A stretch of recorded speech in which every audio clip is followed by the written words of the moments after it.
Hello student, AR commerce में आपका स्वागत है। आज हम बीएसटी का यानी बिजनेस स्टडीज का चैप्टर नंबर 10 लेके आए हुए हैं, जो पार्ट बी में है, जिसका नाम है फिनेंशियल मार्केट। क्या नाम है? Financial market. फिनेंशियल मार्केट एक सबसे इंपॉर्टेंट चैप्टर पार्ट बी में माना जाता है बीएसटी का। बीएसटी 2 पार्ट में है, पार्ट ए और पार्ट बी। पार्ट बी में फिनेंशियल मार्केट बहुत इंपॉर्टेंट चैप्टर है एग्जाम की दृष्टि से। इस चैप्टर को आप अच्छे से कर लीजिए, क्योंकि इसमें एक क्वेश्चन आना ही है। इस बार जो आपका एग्जाम होगा 12th का, एक क्वेश्चन तो आना बिहार बोर्ड में या आपका सीबीएसई बोर्ड हो, किसी भी बोर्ड में एक क्वेश्चन तो फिक्स रखिए इस चैप्टर से, ठीक है ना। आज हम इस चैप्टर को हम 3 लेक्चर में लेके आए हुए। आज लेक्चर 1, लेक्चर 2, लेक्चर 3, 3 लेक्चर में आपका चैप्टर क्या हो जाएगा? समाप्त हो जाएगा। चलिए अब करते हैं कि फाइनेंशियल मार्केट होता क्या है ना। वो इंग्लिश मीडियम में होगा। किसमें होगा? इंग्लिश मीडियम में बताया जाएगा। इसके बाद हम हिंदी मीडियम में भी लाने वाले हैं, पहले इंग्लिश मीडियम करने वाले हैं, जिसको हम फुल एक्सप्लेनेशन करेंगे, यानी पूरा अच्छे से वर्णन करके आपको समझाया जाएगा, ठीक है ना। तो चैप्टर नंबर कितना आपका? 10 है ना। लेक्चर नंबर कितना होगा? आज 1 करने वाले हैं, फिर लेक्चर नंबर 2 करने वाले हैं, लेक्चर नंबर 3 चैप्टर क्या हो जाएगा? समाप्त हो जाएगा। आपका ऑफलाइन क्लास भी होता है ए रहमान कॉमर्स क्लासेस में पूर्णिया में आकर के आप ऑफलाइन क्लास भी कर सकते हैं। अगर ऑनलाइन करना है तो आपका एआर कॉमर्स तो है ही, और ऑनलाइन करना है, ऑफलाइन करना है तो आपका पूर्णिया आना पड़ेगा। ऑफलाइन क्लास ए रहमान कॉमर्स क्लासेस के नाम से है, बाय ए रहमान सर, ठीक है ना। चलिए आगे चलते हैं।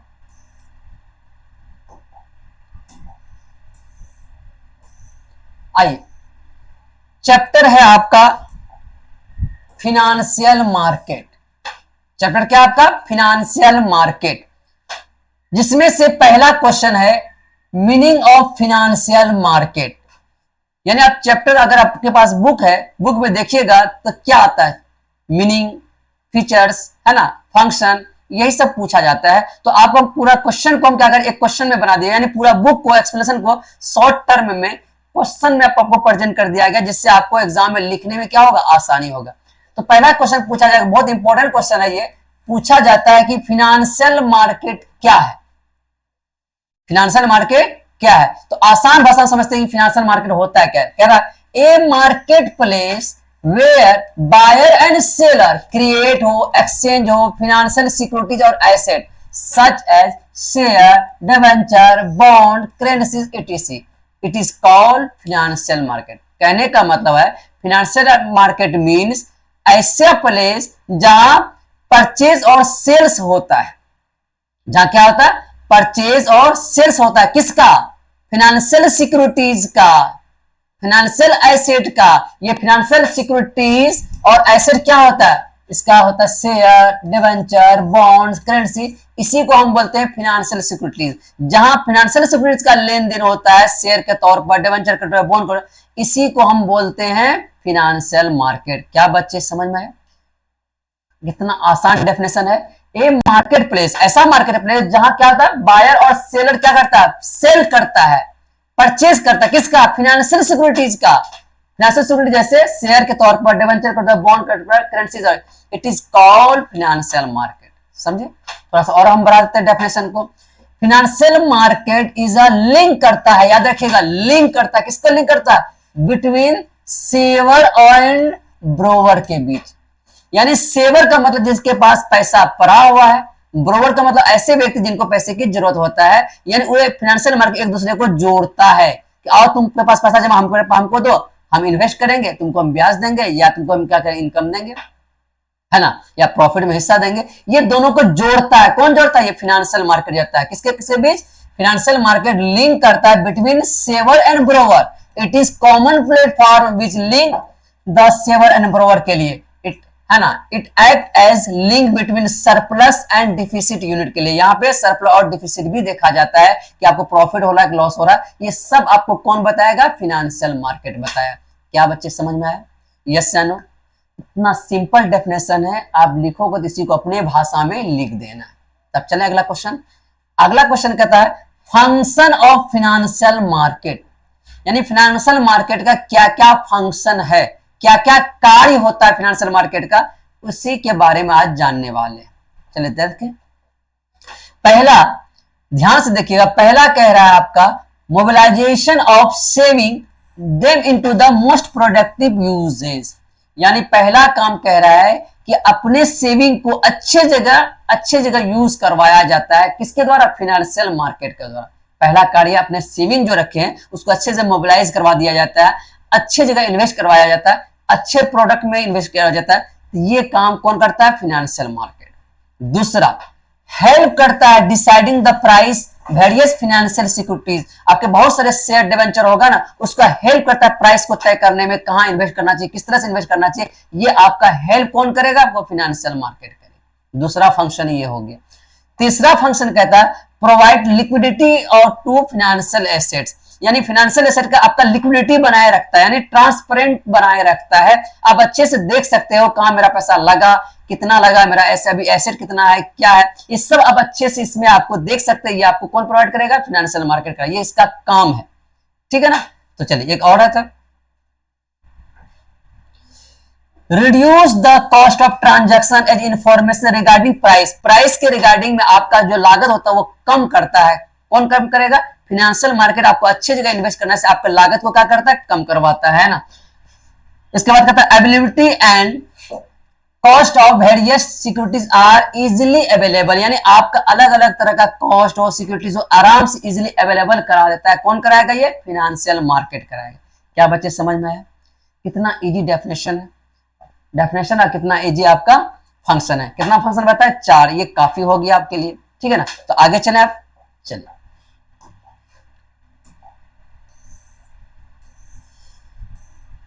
अब आगे देखिए कि फाइनेंशियल मार्केट को कितने भागों में बांटा गया है। आपसे पूछे ऑब्जेक्टिव में कि बताइए फाइनेंशियल मार्केट कितने भागों में बांटा गया, तो आप बोलिएगा फाइनेंशियल मार्केट को 2 भागों में बांटा गया। पहला कैपिटल मार्केट,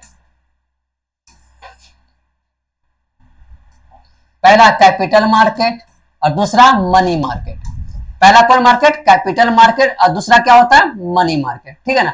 तो कैपिटल मार्केट और मनी मार्केट में पहले किसको सीखना? कैपिटल मार्केट में 2 पार्ट है, एक प्राइमरी मार्केट, दूसरा क्या? Secondary market. इसमें 2 है, प्राइमरी मार्केट और सेकेंडरी मार्केट। इसमें केवल है मनी मार्केट। इसका मतलब पहले इसको नहीं सीख करके पहले किसको सीख लेते हैं? मनी मार्केट को सीख लेते हैं, तब इनको सीखेंगे। ठीक है ना।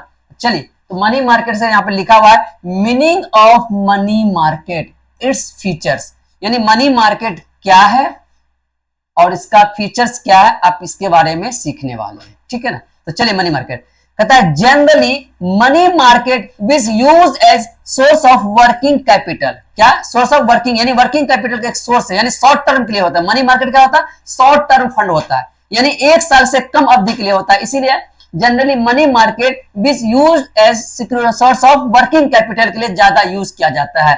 The common institution are RBI, SBI, LIC, UTI, ETC, यानी इसके यानी मनी मार्केट में आपको लोन कौन देता है, कौन पैसा प्रोवाइड करता है, ये सब आपका इंस्टीट्यूशन आपका है ना, इंस्टीट्यूशन आपका लोन प्रोवाइड करता है। कौन कौन? आरबीआई हो सकता है, एसबीआई हो सकता है, एलआईसी, यूटीआई, ईटीसी, ये सब आपका लोन प्रोवाइड करेगा। किस मार्केट में? मनी मार्केट में। और ये कम लंबी अवधि के लिए नहीं, शॉर्ट टर्म में, यानी 1 ईयर के लिए ही कराएगा। आगे फिर कह रहा है, देखिए money market is a market for short term fund. देखिए कौन फंड है? शॉर्ट टर्म फंड, है ना, mean for the use of period up to 1 year. यहां देखिए कितना? 1 ईयर, यानी ये जो मेन पीरियड उसका कितना होता है? अप टू 1 ईयर के लिए होता है। मनी मार्केट अप टू कितना होता है? 1 ईयर के लिए। क्या समझ में आपको? फिर से एक बार और समझिए। Generally money market which use as a source of working capital, किसके लिए? वर्किंग कैपिटल के लिए कह रहा है, वर्किंग कैपिटल लिए किया जाता है। ठीक है ना। द कॉमन इंस्टीट्यूशन क्या कौन कौन है इसका? आरबीआई, एसबीआई, एलआईसी और यूटीआई होता है। ठीक है। मनी मार्केट है ना, money market is a market for the short term fund. आपसे ऑब्जेक्टिव पूछा जाएगा मनी मार्केट होता है शॉर्ट टर्म के लिए या लॉन्ग टर्म के लिए, तो क्या बोलेगा? शॉर्ट टर्म के लिए होता है। इसका पीरियड कितना होता है? अप टू 1 ईयर, यानी याद रखिए 1 साल से कम होता है, इसलिए वर्किंग कैपिटल माना जाता है। Short term fund use for the period कितना? Up to 1 year, it is called money market. क्या बच्चे समझ में आ गया? यस या नो? अब इसको 2 बार 3 बार पढ़ो, अपने भाषा में एग्जाम में लिख डालो। चलिए आगे चले।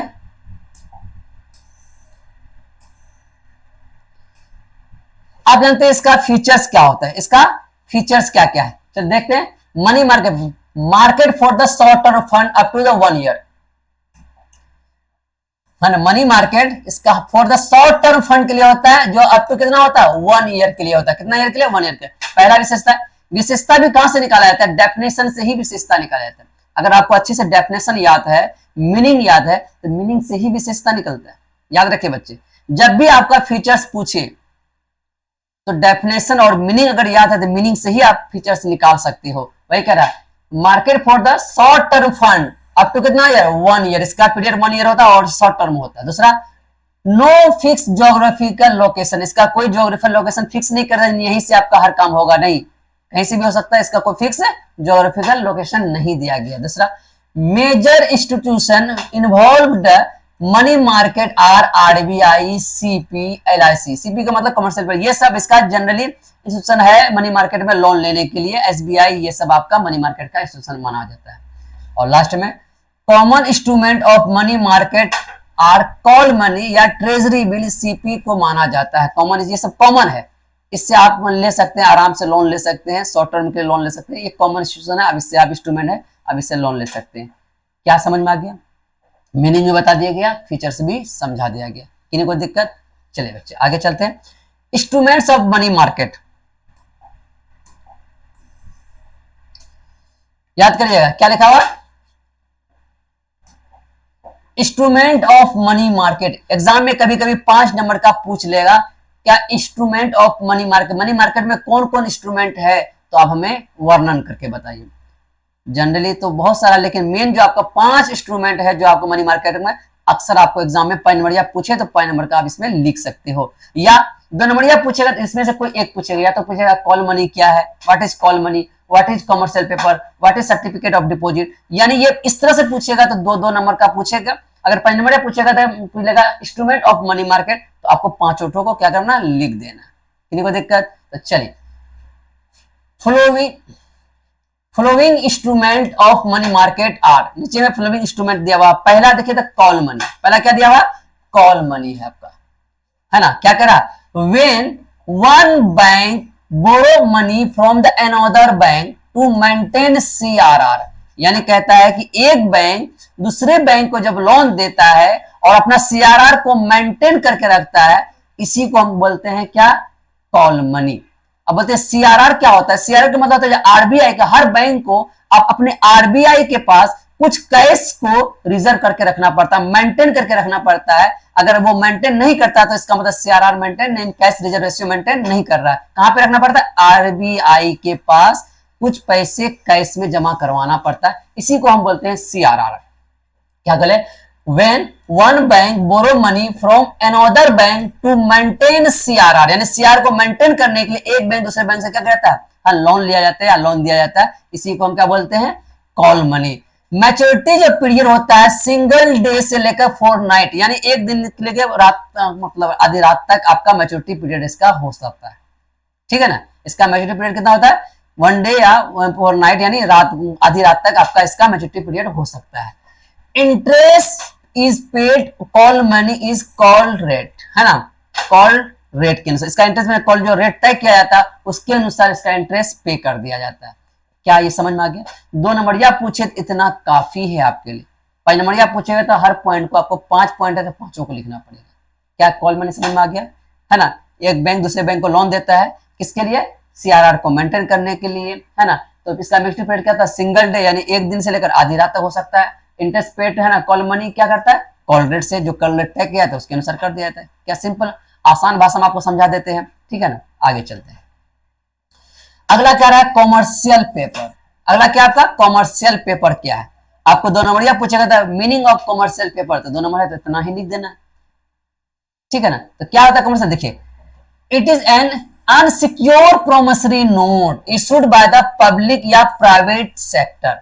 याद रखिएगा, ये अनसिक्योर प्रोमिसरी नोट है, यानी अनसिक्योर का मतलब आपको कोई सामान गिरवी रखने की जरूरत नहीं है, ऐसे ही लोन मिल जाएगा। कहता it is unsecure promissory note issued by the public या private sector companies with a fix maturity period which varied from 15 day to 12 month. इसका जो ये जो इशू करता है, कौन इशू करता है, आपका पब्लिक सेक्टर या प्राइवेट सेक्टर इशू करता है, कंपनी इशू करता है। और इसका मैच्योरिटी पीरियड कितना होता है, 15 दिन से लेकर कितना, 12 मंथ तक का होता है, ठीक है ना।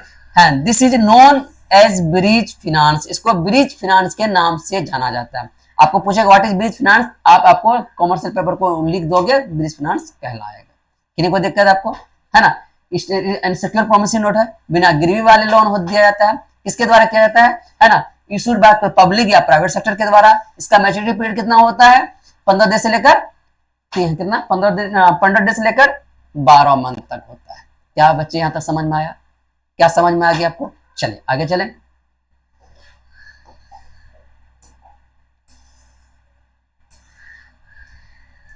अब अगला देखते हैं सर्टिफिकेट ऑफ डिपॉजिट। अगला देखिए क्या कह रहा है आपका, सर्टिफिकेट ऑफ डिपॉजिट, इसको शॉर्ट में सीडी बोलते हैं। शॉर्ट में क्या बोलते हैं, सीडी बोलते हैं।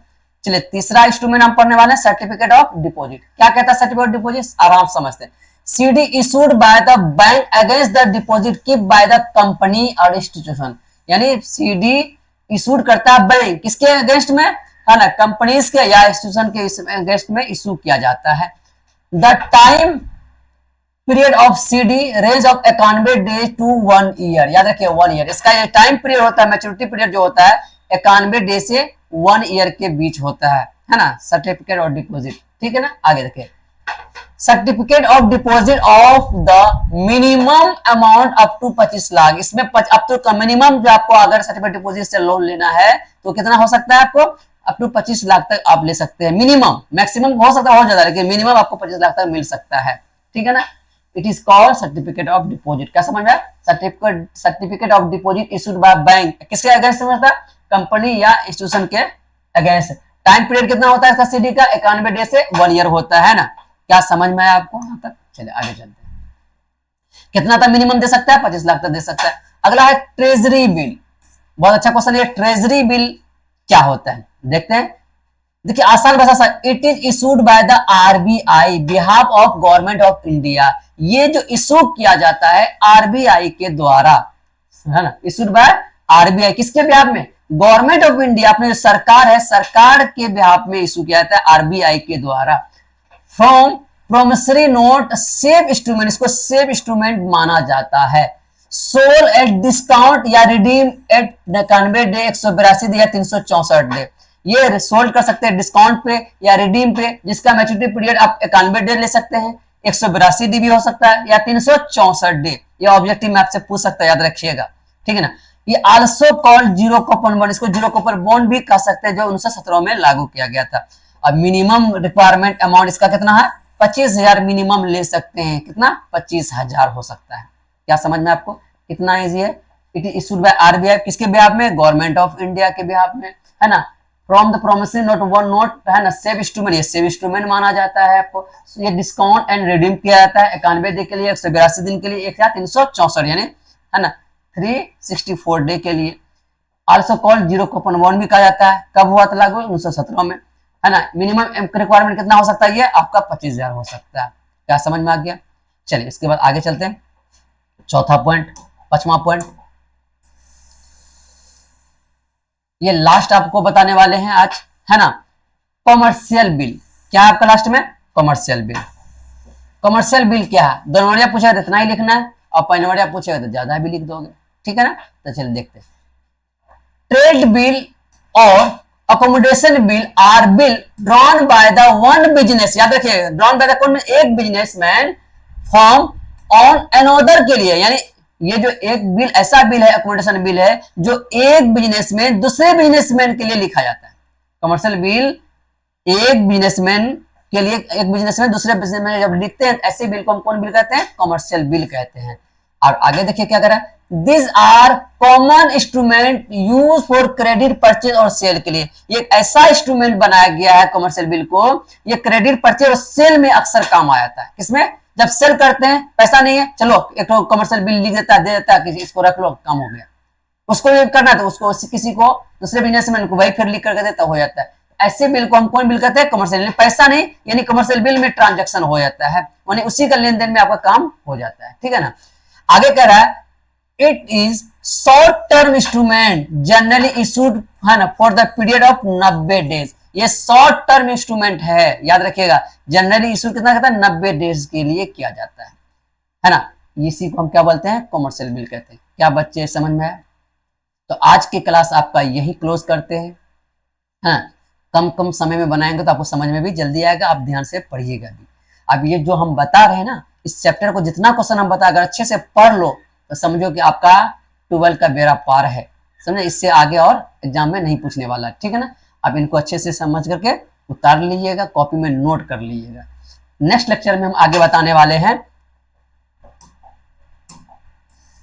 नेक्स्ट लेक्चर आगे व्हाट इज है ना working capital market and its feature. आप कैपिटल मार्केट बताने, अभी मनी मार्केट सीखे, उसका एस्टिमेट सीखे, इसके बाद आपको कैपिटल मार्केट क्या पता है। फाइनेंशियल मार्केट दो प्रकार होता है, मनी मार्केट और कैपिटल मार्केट। तो अगले क्लास में आपको कैपिटल मार्केट, इसका फीचर्स, इसमें सेकेंडरी मार्केट है ना, प्राइमरी मार्केट कर बताने वाले हैं। थैंक यू, धन्यवाद आज के लिए।